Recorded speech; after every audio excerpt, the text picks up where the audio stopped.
Hey everyone, my name's Gunther, and welcome back to Sakura Zoo. Today we're building for the Pygmy Hippo, and I like to think they're going to fit really well in our Africa house. We need to keep in mind that the Pygmy Hippos do like to live near large water sources though, so residing inside actually aligns with our city zoo idea. In fact, they require a rather large amount of water, which will come up later. Now, as with any habitat, we're going to start by pushing out some terrain. And you might have noticed, went a bit further out here as well. We're not going to be using all of this space just yet. Think of it as a bit of pre-planning for another habitat.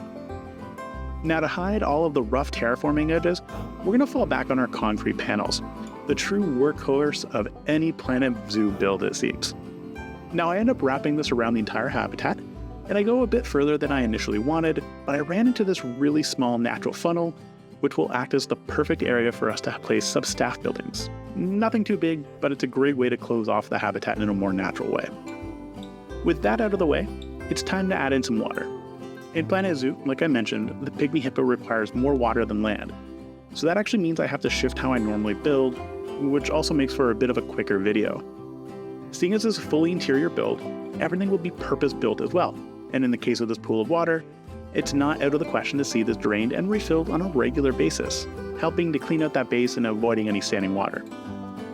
To help guide our hippos, I added in some steps using the plaster column blocks and then stepping it all down. Kind of like this irregular shape here, and for the floor, it's all more plaster panels. And once I was done, I adjusted the color from the off-white to a more light brown, and once we actually added in water, it turned out quite well.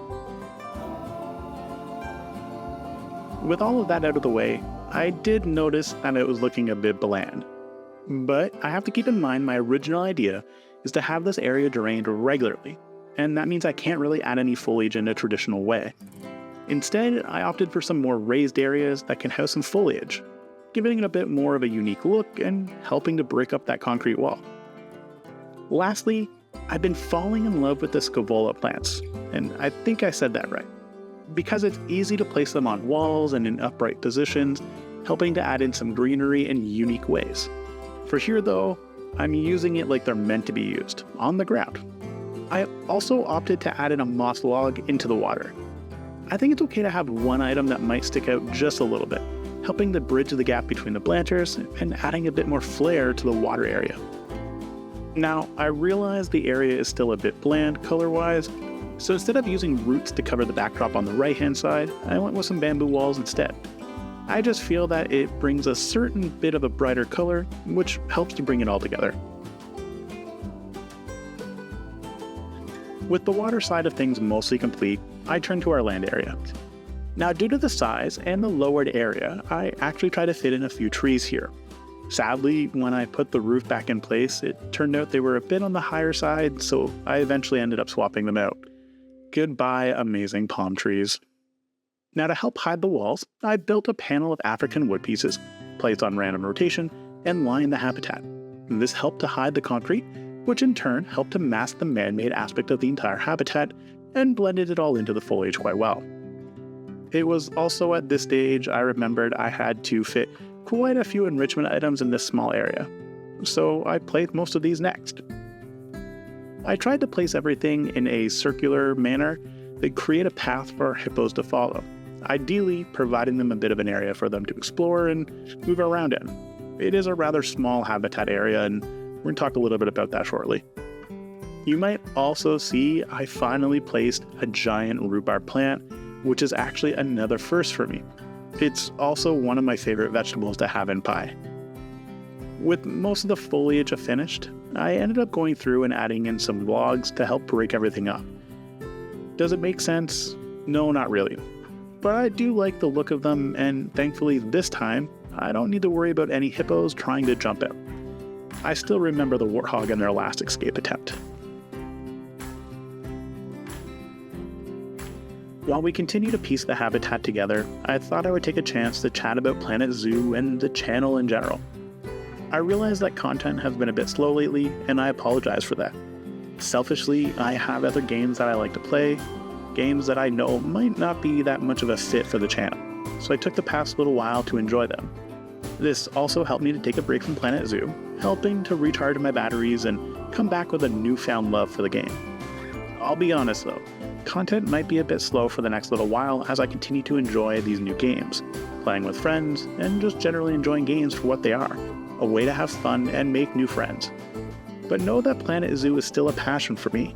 I'm here to see Sakura Zoo to the end and love what I've been able to build.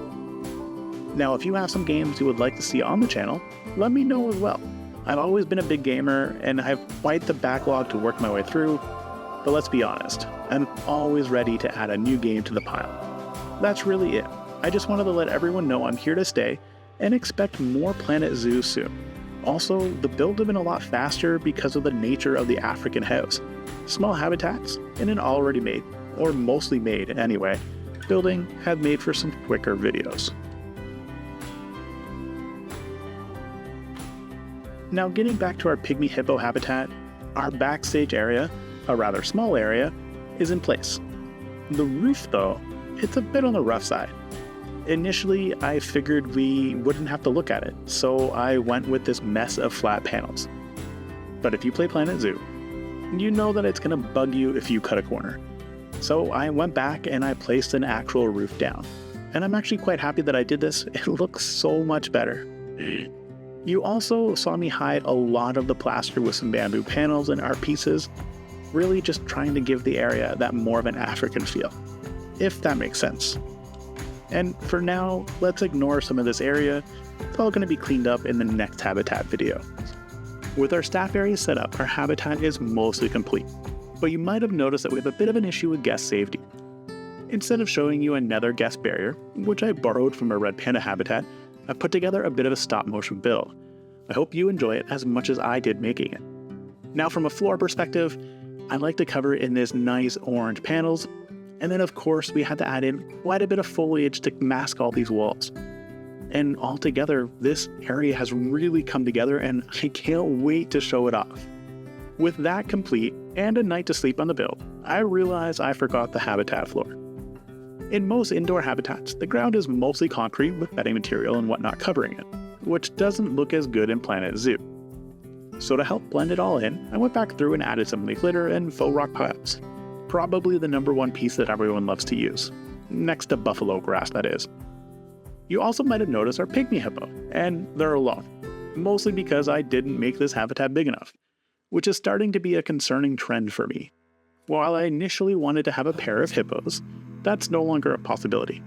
So a bit of a different approach to our latest addition to Sakura Zoo. In the comments, share how our Pygmy Hippo came to Sakura Zoo. And in our next video, I'll be sharing the top story with everyone. Now, that's it. We're finished. First, I do want to say thank you to all of our channel members who have supported me and Sakura Zoo. And thank you to you for watching this video. If you like my build and Sakura Zoo, I hope I earned your subscription.